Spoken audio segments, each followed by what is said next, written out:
Hi everyone, this is Casey Copeland, and this is my Module 1 video for EDL 851. Um, so the first thing, I would like to explain why I want to become a principal.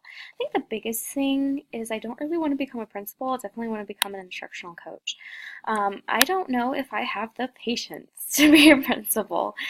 And the things that I've seen dealt with in Garden City High School, are kind of out of my realm of expertise.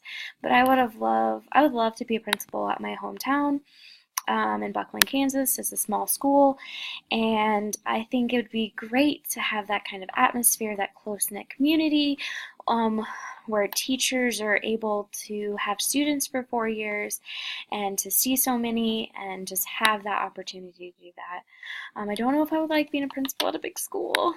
There's just a lot of responsibility and things like that. But I think if I was to become a principal, I would really want to become a principal to help teachers grow and to have an atmosphere where students and teachers aren't scared to talk to each other and to succeed.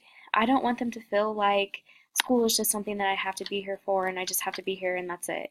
I don't want teachers to feel like I'm nitpicking and don't know what they're doing. And I want an atmosphere where everyone feels like they can learn and they can make mistakes and they can keep doing the best for students, because that's what we need to focus on more, is doing the best for our students, which I've heard a lot that a school is a business and students are our customers, and I feel like a lot of schools they don't feel like that to students. It's like, come here for a degree and I get out.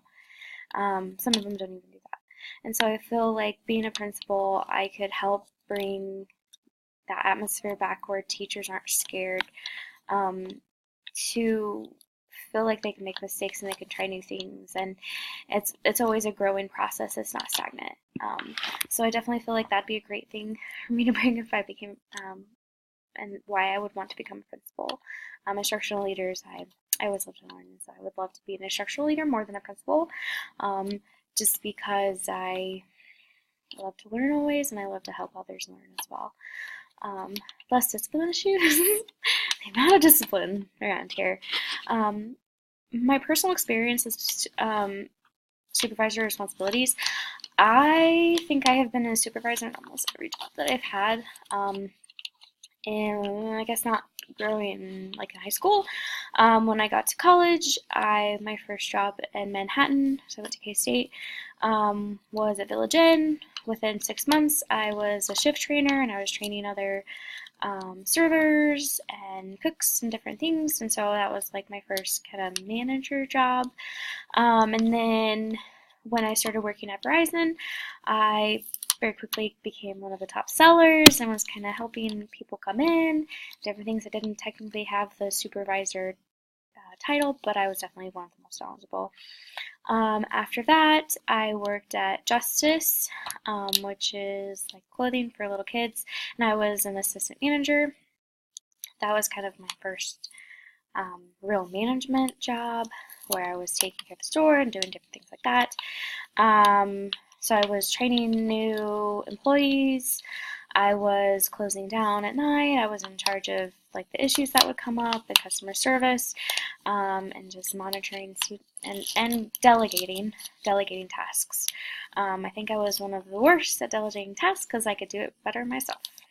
That's still me. I still struggle with that sometimes because I'm like, well, I can do it faster. That's not fair. You're not teaching anything. And then after that, I was a shift leader at Marble Slab in Louisiana. And then I was a head guard in the Lawrence pool, the aquatic center, and I was there for about a year. And I'm kind of a head guard as well. And so a lot of things that I have done, I've monitored other employees. I've watched them. I've made sure that things were getting done. I didn't do evaluations on them, but I did write-ups at the pool and then handed them to the head boss to take care of if someone didn't show up, things like that. I've handled lots of customer service situations. I've talked to parents and kids, and I think that's about the supervisor stuff that I've had. And every kind of business I've been to, I'm very quickly rise to the ranks, and so I have that leadership personality, I've been told. I basically the biggest asset that I have is that I love to learn and I love to be an expert in the field that I'm in, and so that helps me quickly rise and be a leader where I'm at. My personal experiences with past evaluations conducted. So, I've been in several jobs where I've had like the quarterly evaluations, like Casey, you're really good at this, and a lot of them I tend to get bored. Oh, Casey, you were really good in the beginning, and then you fit. And I'm like, yeah, I got bored with it. I got bored with the whole situation. I need to move. And that's kind of been up until I became a teacher, and I was in the transition teaching program through Fort Hays, just in 2016 to 2000 last year. Yes, I graduated of June of 2017. I'm sorry. So I was in that, and I had to be evaluated by Fort Hays, who is the base military, and Miss Elaine Fox. She was amazing, twice a semester. And then I was also evaluated by my principal twice a semester. And then an instructional coach was supposed to come and stop in. They didn't.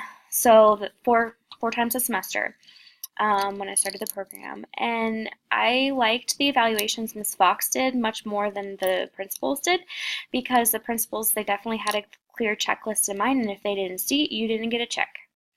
And that's what I was told, like, oh yeah, I didn't see this, so you're not proficient at it. And that's not okay with me. But Miss Fox was very great. Like, she was always telling me what I did well. She did the Oreo, what you did well, what you need to fix, and what I did well, and then gave me resources to help me. The principal just said, I didn't see this. This is what your grade is. This is what you need to say. I hate that.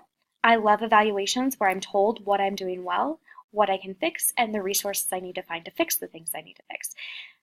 What am I supposed to do? Just go Google things? Like, I loved that type of evaluation. I hated the teaching one. Like, you're not doing this. Last year was the first year that I didn't have to be evaluated by anyone from Fort Hays, and so I was just evaluated like once.